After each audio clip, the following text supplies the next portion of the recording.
itulah kadang-kadang Riz, maaf ya, di sinetron Abang dulu tuh, itu nggak ada dalam cerita.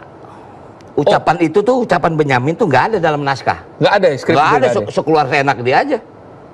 Kayak misal tukang insinyur, anakku jadi tukang insinyur. Nggak ada tukang insinyur. Itu ya pinter-pinter almarhum Benyamin tuh. Termasuk yang gubernur tadi itu. Termasuk gubernur. Nah, udah nggak jadi gubernur, kembali ke Habitat. Kembali ke Habitat. Ya, saya mau melanjutkan perjalanan, kalau boleh nyebut perjalanan Dul. Jadi memang saya akan membuat film, tapi film. Oke. Nanti kita bahas lebih jauh tuh soal film dulu. Oke. Tapi kita mau tanya-tanya dulu, setelah nggak jadi gubernur kan kembali mau buat film. Ya. Kemudian ini nggak ada rasa, selama ini kan jadi pejabat namanya kan, semuanya disiapkan segala macam, kembali jadi orang biasa, nggak ada post power syndrome gitu? Nggak ada, saya gini, saya jadi gubernur nggak lama loh, cuma setahun. Ya sampai 2015 lah 2015 saya dilantik menjadi gubernur, ya 2016 cuti, Oktober cuti. Udah cuti. Udah cuti, kemarin pilkada kan, jadi ya saya anggap sih nggak ada ya. Karena saya kalau di maaf, waktu saya ngejabat tuh biasa begini aja.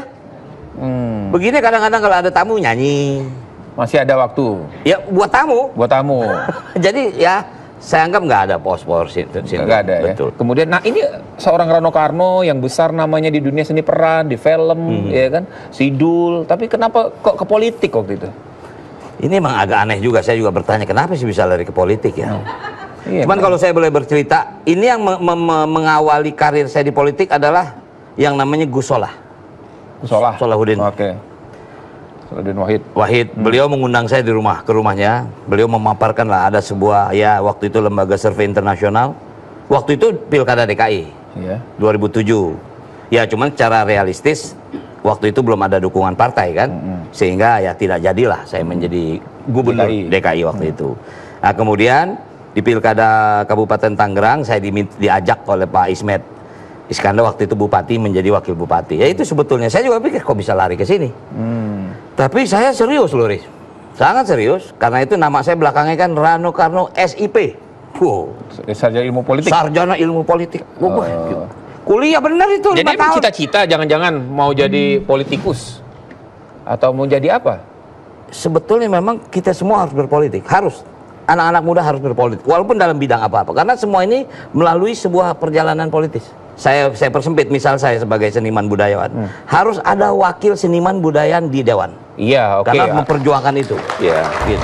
Jadi harus berpolitik, tapi karena politik juga, kalau orang dalam seni peran mungkin agak jauh sama KPK. Cuma kalau dari politik dekat sama KPK, itu sempat dipanggil juga kan? Oh iya, itu pernah dipanggil makanya, juga. Jadi itu bagian dari perjalanannya. Harus ada yang kita jelaskan. Bukan berarti normalitas, tapi memang begitu. Nggak ada masalah. Itu rasa dipanggil KPK kayak apa tuh? Ya nyut-nyutan juga. Cuman setelah saya jelaskan, mereka mau tahu segala macam. Ya realistis, saya dilantik jadi wakil gubernur tahun 2012. Ini peristiwa ini tahun 2011. Berarti kan saya tidak tahu. Apakah dengar? Jelas dengar.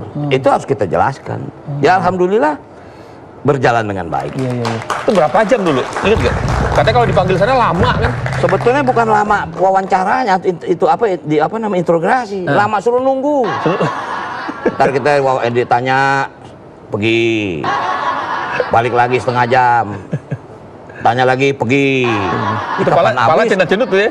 Ya gimana nggak cenut-cenut kalau ruangan kecil 2x2. Ya maaf. Sendirian lagi ya? Nggak boleh didampingi lagi ya? Nggak boleh didampingi ya? Nggak boleh. Sudah dari situ kan akhirnya untuk mulus nih, akhirnya maju lagi. Ketika Rano Karno maju lagi, habis berapa waktu itu dananya? Itu aja. APBD biar aja APBD. Rano Karno nih.